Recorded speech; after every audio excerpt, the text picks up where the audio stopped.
Well, hello everybody. Welcome back. It's Friday that we're filming this, and it's end of the week Is it already. Friday the 13th? Is it really? Yeah, it is. No way. I'm dead serious. I did not even know that. I don't know why, but I didn't think about it until you said the 13th, Whoa. and I went, oh, that's scary. This video's doomed. No, that's a trip though. I had no idea. Yeah, seriously. This changes everything. Should we start over? No. Yeah, keep it. No, we're gonna roll with it.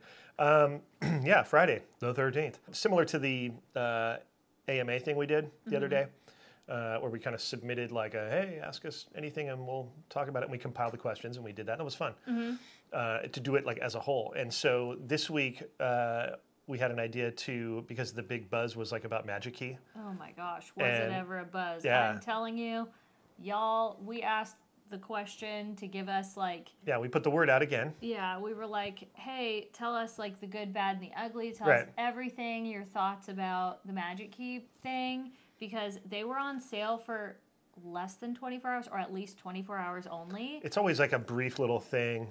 And so, I mean, obviously we had our thoughts on it, but you all had so many thoughts about it. So we were curious because, you know, I think sometimes our experience is a little skewed because we're there all the time. I think we get our value out of it, even though we can be critics of it and tell you, hey, it used to be like this and now it's not, and blah, blah, blah. I wanted to know from everybody else because, like I said, you get more information when you ask other people's experiences and how they're seeing it through their eyes. And we were kind of like shocked.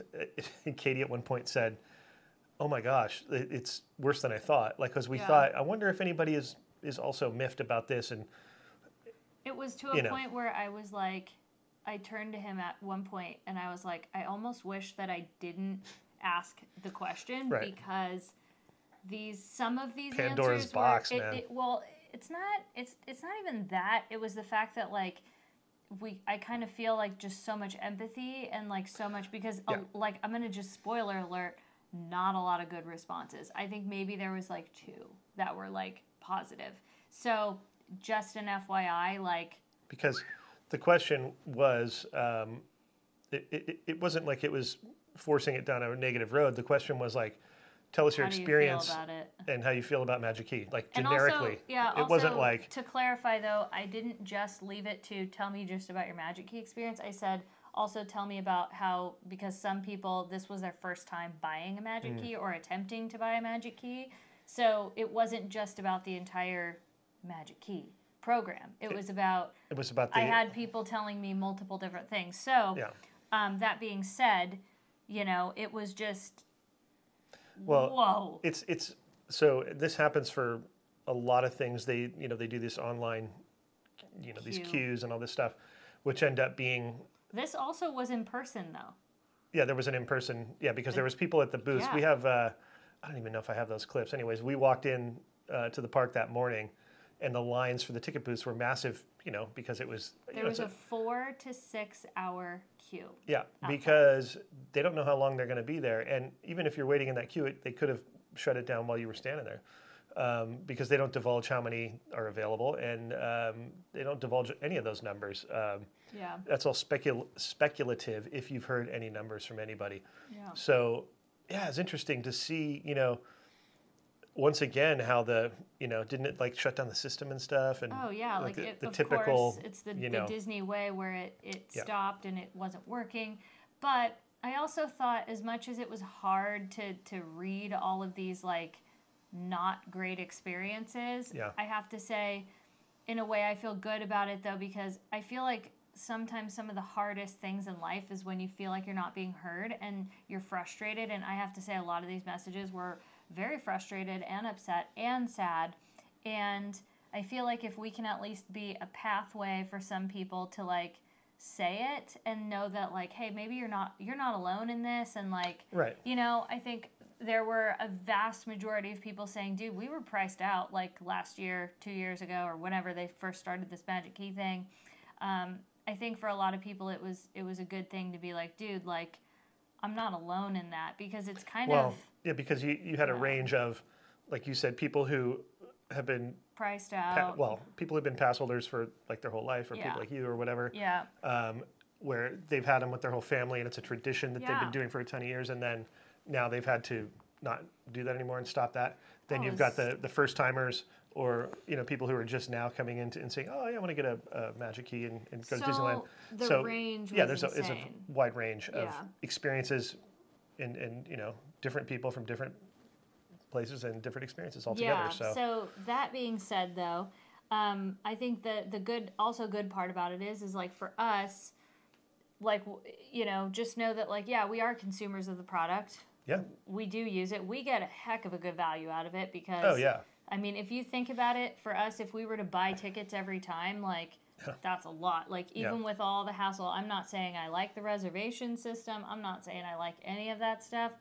But I'm also not saying that I love what's going on. Like, if you follow my Instagram, like, I was like, there has got to be a better way. Like, the artificial demand and, like, the FOMO they're giving people and doing that. Not only was it bad for cast members, like, who aren't getting paid enough to deal with that. They're the front line. But then you're doing this to people that just want to go to Disneyland. Like, that used to be able to kind of be a hobby, and it's like you're making it so that it can't be. So, again, it works for us. I love that I love that we could get a pass and that we don't have to buy tickets. The fact that it's still available at all. Right. The reality is that even a day with a large family at Disneyland on general ticket admission and everything that comes with it is astronomical. Oh, yeah. Right? So cut to, let's get annual passes for the whole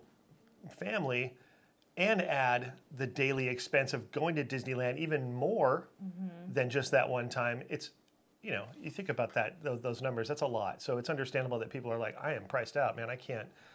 We can't do that. Like, it's going to a country club and being a member of a country club. Right. So. It's a lot. Yeah. Next comment.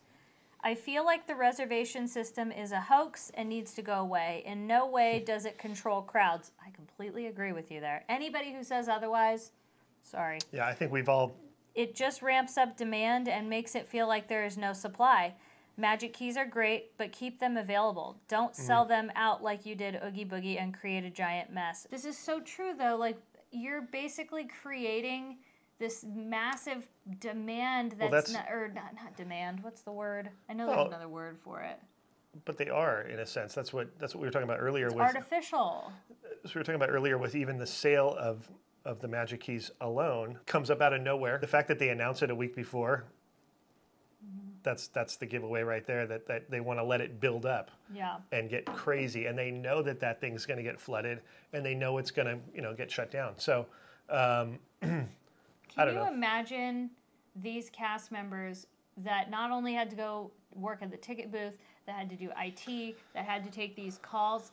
I truly can't even imagine how horrible this must have been for them. We heard through the woodworks of some folks. Traumatic we heard stuff. On the cast member end of things, right? Yeah. So we're not speculating. That's all. Again, I'm not saying that, like, how do I say this? So people should be way nicer and not take it out on cast members. Like, that's a given. That is a given, right? However, I blame Disney for that, because doing this little sales window, you're not just hurting the customers and doing this, like, you're testing everyone's FOMO. You're testing all their patience. We hear it, we feel it, and it was hard. It was a hard week to watch that happen for a lot of people. Like, I would be lying if I said I was, like, just chill with it and, like, well, it's not me dealing with it. Like, no, it's really hard. On the brighter side of it, we were there that day, right, in the park, and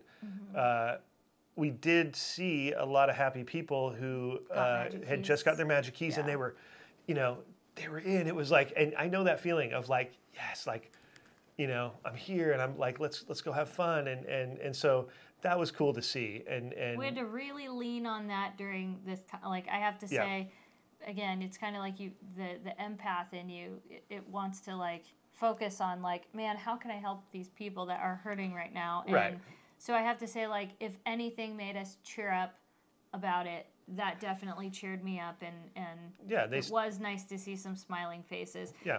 Again, that doesn't mean I agree with what Disney is doing or what they did. Sure. But you got to find some just the bright reality light of it, in this, right? right? So Yeah, you know, it is what it is. Another positive, though, that's happening, and get excited, everyone, because, man, Vegas... Oh, I was like, what's going on? Vegas is going on. Should I be excited about something? Vegas is what's going on. It is, actually. It's happening, like, coming up, like, very soon. Yeah, we will be there, so stay tuned.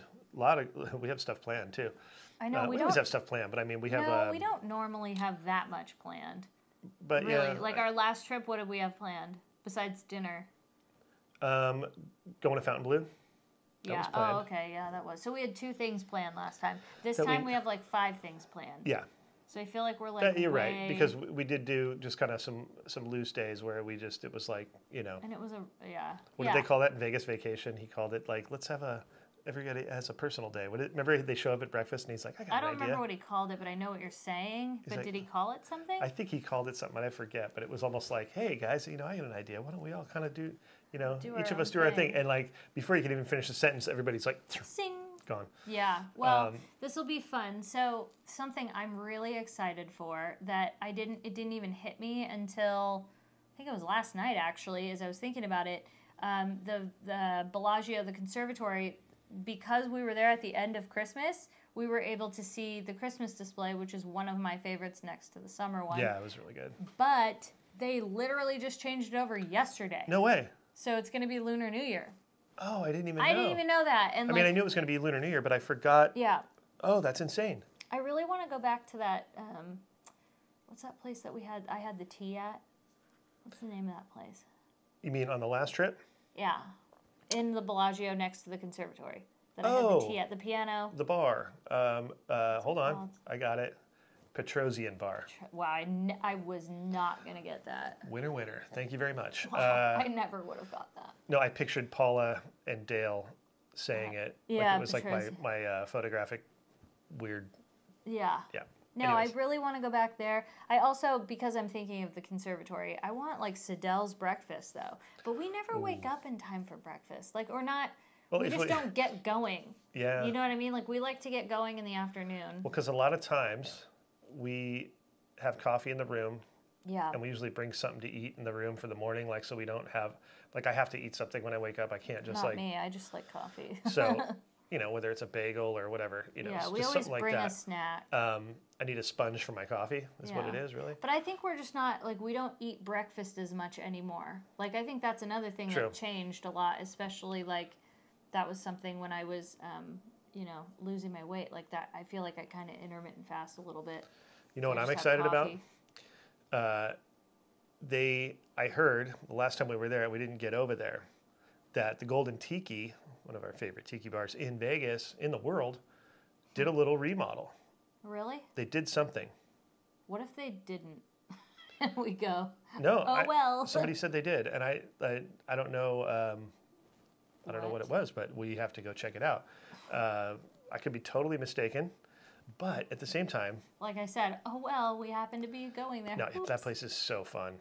If you haven't been to the Golden Tiki in Las Vegas, check out, we have a video on it, and we'll probably have another one coming. Just be advised, though, it is adult, It's a bar. Obviously, yeah. It's a bar. It's an adult thing. It's not like the Tiki Room. Like, it is like the Tiki Room, it has but elements it's in the sense of the Tiki Room, but yeah, this is it. The birds say words, but they are not something you would want to... And I also assume, and I hope that people understand that when we have Vegas content, that it is a little more skewed on the adult side of things. Yeah, I think we try to show stuff that's, family friendly, but it's Vegas. I'm looking forward to that because we didn't get there last time. We try. There's kind of a rotation of places we try to get to. It's kind of like when we go to Walt Disney World. There's always like, you want to go back to your favorite things, but you also want to try new things, and there's so many things. So it's like, how do you know what to do? Well, it's like, how do you honor the places that as you're exploring things, and you find your little gems along the way? Yeah. You lock those in, and you always... See, that's our problem. We just find too many gems. Too many gems. What's up with that? But there was something else that I wanted to do in Vegas that we didn't get to do last time. Oh, I know what it was. I want to get a better view of the Sphere. Yes, that's the third thing I want to do. Oh, really? Was that what you were going to say? No. Oh. That would have hopefully come later, but I want to do that. I want to go back to what's the diner called? Oh, Peppermill? Peppermill. Why do I always forget the name of the Peppermill? No, it's easy to do. It's kind of like the Shake Shack. Remember last time I could not remember Shake Shack? I have to visually remember like a Peppermill, the little thing that... That's how you remember it? The Peppermill. So I see the neon sign. I see the place, yeah. And if you don't know what the Peppermill is, it's a diner that's in Vegas. It's over on the north end by Resorts World and Circus and Did we do a video on it? We did a video on it, yeah. But it's like it was like they filmed Casino in there. It's really cool. It's all neon and weird, and it's like a... Oh, it's so good. I don't know. It's the coolest place. It's not like this. Like the food is like out of this world, but it's the ambiance. It's almost like it's not bad though either. No, it's not bad. It's just like a diner though. Aren't the portions were really big, weren't they? Like famously big. Like if you get you get a breakfast. So remember when I got that French toast? It was like 8 slices. Yeah, the plates are giant and they give you huge portions. Dude, it was massive. So yeah. Anyways, I'm down for that. So I'm looking forward to that because also.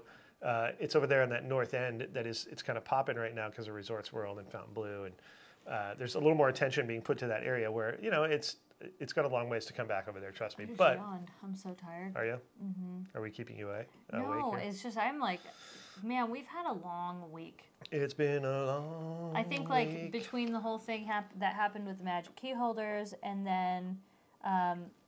But a positive that happened this week that actually got me so emotional I guess it's been an emotional week because I felt all that about the magic key holders. Yeah. I felt, just, your normal like, oh gosh, we're getting ready to go on a trip and we're planning and we're doing all this and then we're back at Disneyland. That kind of made me a little bit emotional and, whatever.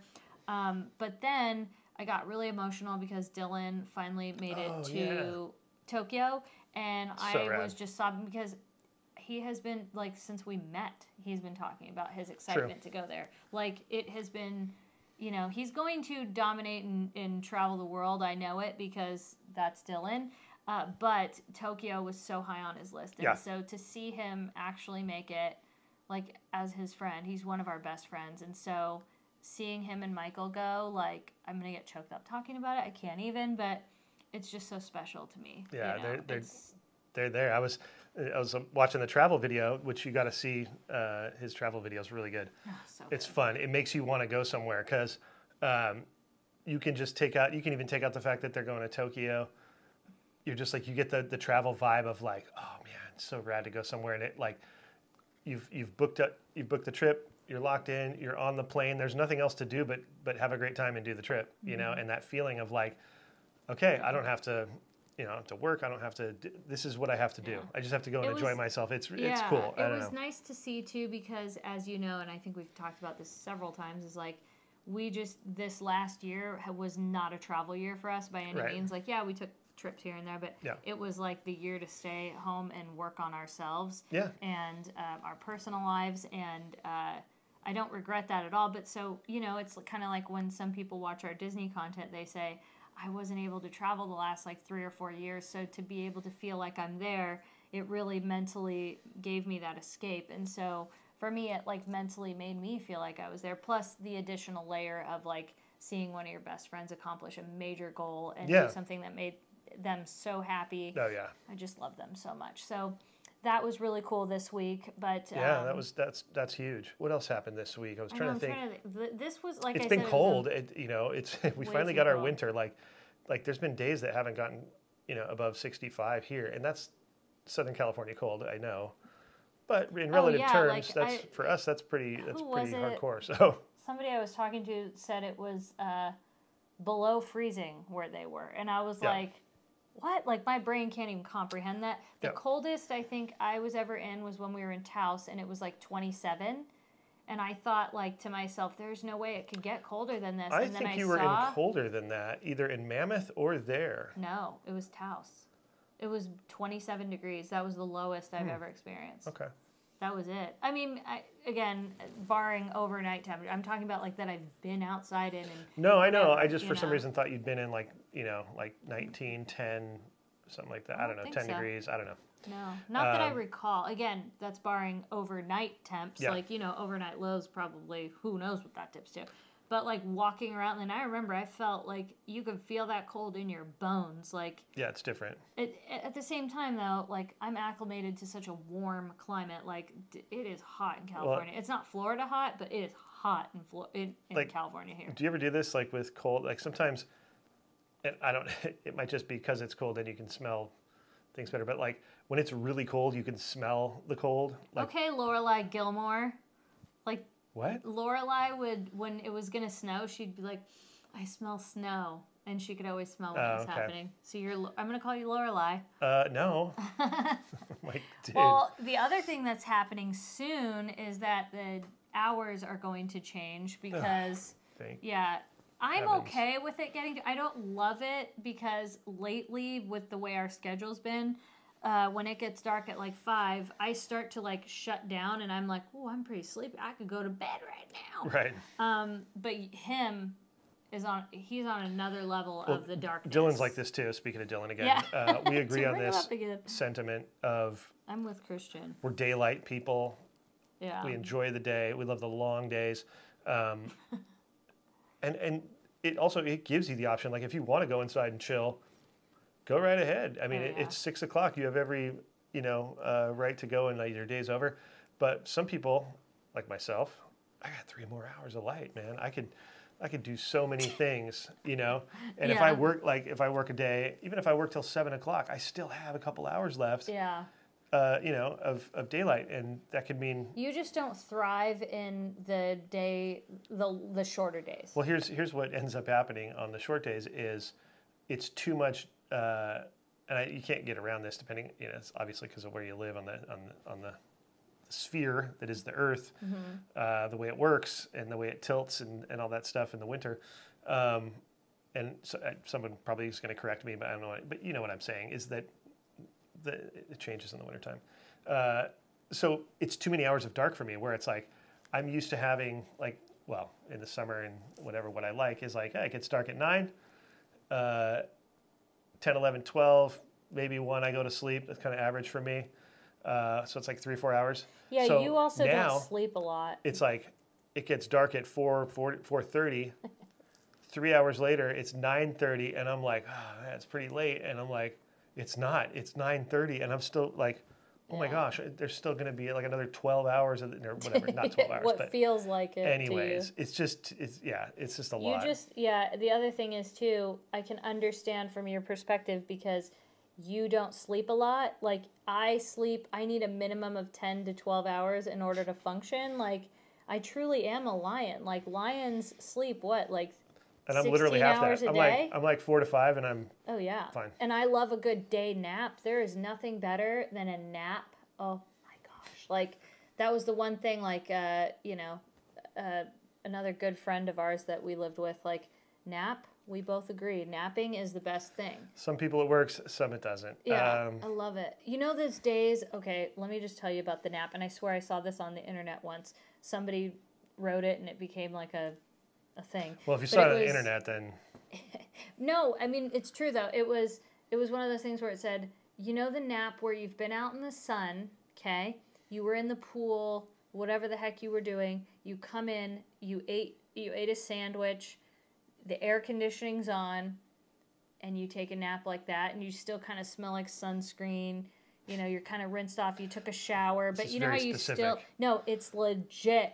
Like that is the nap. It is the pinnacle of the nap. And then you wake up and you're just like, I got some sun, because the sun relaxes me. So like that's another reason, like the hours between 12:30 and 2:30 to 3:30, you very rarely will see me outside. I do not like that time. It is too bright for me. It's overwhelming.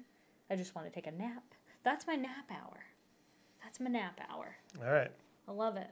I love a good nap. That's When was the last time you took a nap? I don't know. It was a couple of weeks ago I did. You're just an anti-napper. Well, it just throws me off. Yeah. Because it like resets me, and then I'm like, I wake up and I'm like, okay, I feel like it's the start of a day, but it's actually getting dark out, and this is totally throwing me off.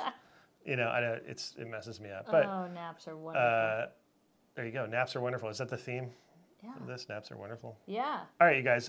Hope you enjoyed the chat. We sure did. We might do more of this kind of stuff. Who knows? Like, comment, subscribe. Thank you to our Patreons. Thanks for watching. We will see you next time. Probably the next time we'll see you will be in Vegas. So I think so. We will see you in Vegas on Best Life and Beyond. Bye-bye, everybody.